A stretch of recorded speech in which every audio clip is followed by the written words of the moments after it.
Nice to be here today. It's a cool congress and a very important topic. And Austria is compared to Mexico and Canada a small country, but with a big intensive tourism with a lot of overnight stays. And you say that Dirk, it's a traditional holiday country.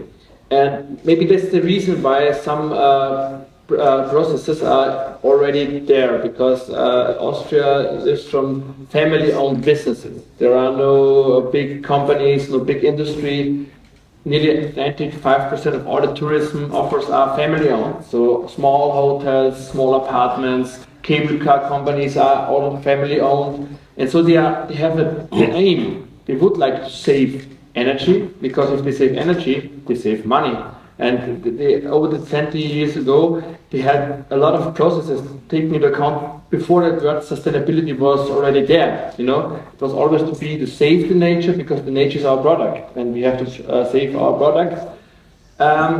In the meanwhile, after COVID, after the whole crisis of the energy levels or economic crisis a little bit, they have to push it more. And maybe here Austria has an effect that we have a traditional country, we have good governance, we have with Austria, we have the provinces, 9 provinces, and we have about 100 destinations, DMOs, and I'm the director of Schladming-Dachstein. It's one of the 3 biggest destinations in Austria, and I'm also the president of Austrian Tourism Managers, which is the destination network of all the DMOs. And we see that there are a lot of pioneers already there who build new processes, build new things to save energy, to be sustainable, to try things like cable car companies you spoke it on. They use since 10 years only energy from renewable energy, but nobody knows. So they pay more for the energy, because renewable energy is more expensive than normal energy, and they use it. Another example, the cable car companies, they use in the meanwhile the testing the new H2O diesel, which is an organic fuel, which has 90% less CO2 emissions for the snow groomers.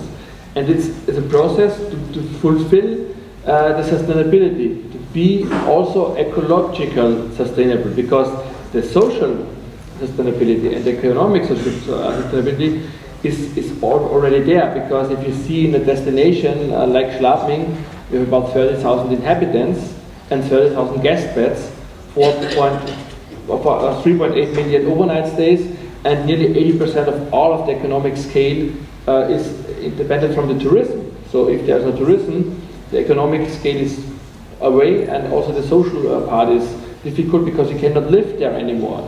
So we have arranged the whole destination, and this is also the change from the work as a DMO, because 10 years ago we were a destination marketing organization. In the meanwhile, we are a destination management organization, and nearly 50% of our work is the living space management, to make a training for the tourism industry, hotels, cable cars, ski schools, and so on.